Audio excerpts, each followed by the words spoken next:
Pilgrims' arrival in America, marked by resistance to bathing, historical accounts reveal. When the Mayflower Pilgrims arrived in Plymouth in the early 17th century, they were met with a stark cultural contrast in hygiene practices. Historical accounts from Native Americans, including the Patuxet survivor Tisquantum, better known as Squanto, note that these Europeans did not bathe regularly.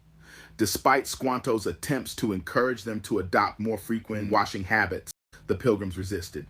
A professor emeritus of history at the University of British Columbia explains that bathing, as you and I know it, was very, very uncommon among Western Europeans until in the later part of the 18th century.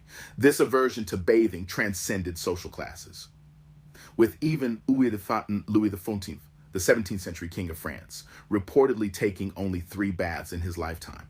People might wash their faces and hands occasionally, but full-body bathing was rare and often considered unhealthy and immodest.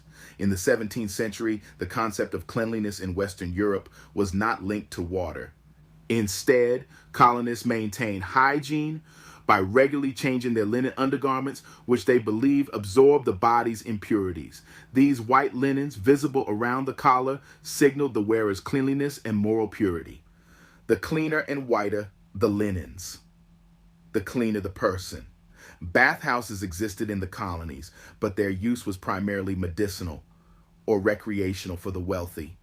For instance, the royal governor of the colony of Virginia used his bathhouse to cool down during hot weather, and Louis XIV's rare baths were taken on his doctor's advice. Native Americans, including the Wampanoag, had different hygiene priorities. They bathed openly in rivers and streams and maintained superior dental hygiene compared to the Europeans. Methods included using wooden chew sticks, chewing fresh herbs like mint, and rubbing charcoal on their teeth.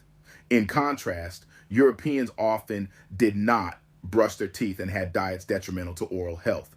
The lack of hygiene among the colonists had dire consequences for the Native Americans. The introduction of European diseases to which the native populations had no immunity led to catastrophic losses.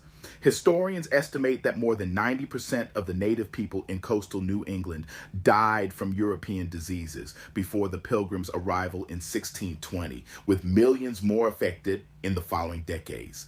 This cultural and hygienic divide underscores the significant and often tragic impacts of European colonization on Native American societies.